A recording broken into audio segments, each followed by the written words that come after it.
Bismillah, Assalamualaikum warahmatullahi wabarakatuh. Perkenalkan, nama saya Nur Habibah Hinaya dengan NIM 24040450202090 dari Fakultas Ilmu Pendidikan Jurusan Bimbingan dan Konseling Universitas Negeri Makassar. Nah, di sini saya akan menjelaskan beberapa materi yang telah saya pelajari selama semester 2 dan saya akan kaitkan dengan kehidupan sehari-hari saya. Nah, kita masuk ke materi yang pertama, yaitu pendidikan dan masyarakat. Nah, pendidikan adalah bagian penting dari masyarakat. Tanpa pendidikan, masyarakat tidak bisa berkembang karena tidak adanya regenerasi pengetahuan dan nilai. Nah, di lingkungan saya, pendidikan sangat dihargai. Misalnya, orang tua saya sering mengatakan kepada saya bahwa kamu harus sekolah baik-baik supaya bisa jadi orang yang berguna. Nah, bahkan saat ekonomi sedang sulit, mereka tetap prioritaskan kebutuhan sekolah saya. Nah, di sini kita bisa melihat bahwa pendidikan ini adalah benar-benar harapan masyarakat untuk masa depan yang lebih baik ke depannya. Nah, kita masuk ke materi yang kedua, yaitu anak didik dan kontak sosial edukatif. Nah, sebagai pelajar, saya bukan hanya memahami materi pelajaran, tetapi juga saya berinteraksi dengan guru, teman, dan keluarga. Contohnya, saat saya kesulitan memahami matematika, saya bertanya ke teman saya yang lebih paham. Nah, kami duduk bersama, berdiskusi, dan saling membantu. Nah, itu disebut dengan kontak sosial edukatif karena terjadi proses pembelajaran dalam interaksi sosial. Nah, bahkan saat guru memotivasi saya untuk lebih semangat belajar, itu pun bagian dari kontak edukatif yang membentuk kepribadian saya. Materi yang ketiga, yaitu sosialisasi anak didik. Nah, sosialisasi adalah proses panjang yang membentuk siapa saya hari ini.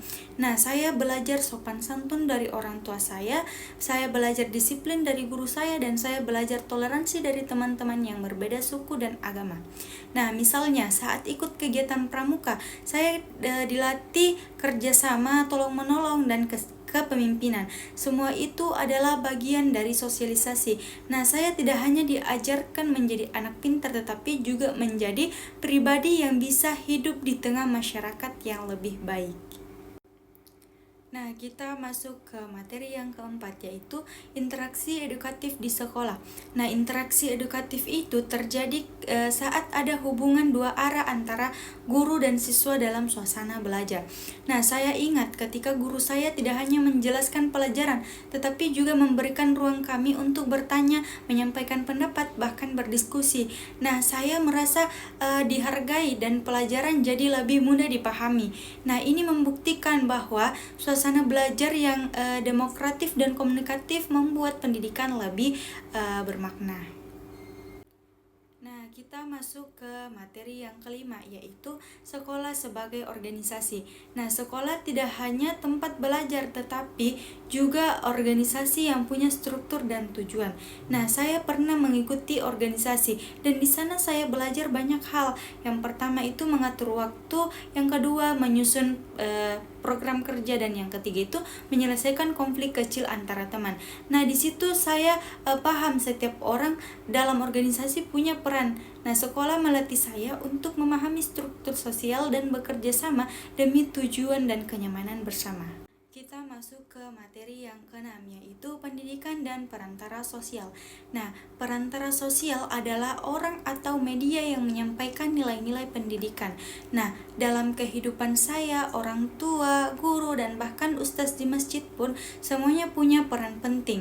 Nah, kadang saya belajar dari media sosial. Saya mengikuti akun edukasi di Instagram dan TikTok yang memberikan tips belajar, memberikan motivasi, bahkan memberikan info beasiswa. Tapi di sini saya harus pandai memilih karena tidak semua informasi bisa dipercaya. Nah, di sini pentingnya bimbingan dari perantara yang tepat.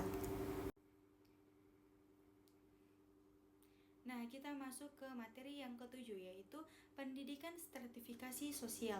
Nah, dalam masyarakat ada pelapisan sosial, ada yang kaya, ada yang menengah, dan ada yang miskin. Tapi pendidikan bisa membuka peluang bagi siapapun itu. Nah, saya punya teman yang orang tuanya hanya pedagang kecil, tapi karena dia giat belajar dan sering ikut lomba, dia bisa mendapatkan beasiswa dan sekarang dia berkuliah di luar kota. Nah, itu bukti bahwa pendidikan bisa menembus batas sosial dan menjadi jembatan masa depan yang lebih baik. Nah, kita masuk ke materi yang ke-8, yaitu pendidikan dan mobilitas sosial. Nah, mobilitas sosial adalah perubahan status sosial seseorang dan pendidikan adalah salah satu cara mencapainya. Nah, saya sering dengar cerita tentang anak desa yang jadi dokter atau guru karena tekun belajar. Nah, bahkan di lingkungan saya ada tetangga yang dulunya hanya buruh bangunan, tetapi anaknya sekarang jadi pegawai negeri karena menempuh pendidikan yang tinggi. Nah, ini bukti nyata bahwa pendidikan bisa mengubah nasib seseorang dan keluarganya. Nah, kita masuk ke materi yang ke-9, yaitu pendidikan dan perubahan sosial. Nah, pendidikan membawa perubahan dalam masyarakat, baik dari cara berpikir, cara hidup, sampai kebiasaan. Nah, dulu di lingkungan saya itu masih banyak orang tua yang tidak membiarkan anak perempuannya untuk lanjut sekolah, tetapi sekarang semakin banyak anak perempuan yang diizinkan untuk bersekolah dan sampai bisa kerja. Ini terjadi karena masyarakat mulai sadar pentingnya pendidikan dan kesetaraan. Nah, pendidikan ini membentuk generasi yang lebih terbuka, kritis, dan progresif. Nah, kita masuk ke materi yang paling terakhir, yaitu materi profesionalisme guru dan globalisasi. Nah, di zaman sekarang, guru dituntut untuk terus belajar, menguasai teknologi, dan memahami karakter siswa. Nah, guru saya sekarang tidak hanya mengajar di kelas, tetapi juga membuat materi digital, video pembelajaran, bahkan membuat konsultasi lewat WhatsApp. Nah, ini menunjukkan bahwa profesionalisme guru dalam menghadapi tantangan globalisasi. Nah, saya sebagai siswa juga harus menyesuaikan diri menjadi pelajar aktif dan tidak tergantung dengan cara belajar yang lama. Nah, jadi teman-teman semua, seluruh materi sosiantropologi ini yang sudah saya jelaskan sebenarnya sangat dekat dengan kehidupan kita sehari-hari. Nah, kita tidak hanya belajar teori, tapi juga memahami bagaimana pendidikan membentuk kita sebagai bagian dari masyarakat. Nah, semoga penjelasan ini bermanfaat. Jangan lupa terus semangat belajar karena pendidikan adalah kunci masa depan. Nah, terima kasih telah menyimak. Sekian dari saya. Assalamualaikum warahmatullahi wabarakatuh.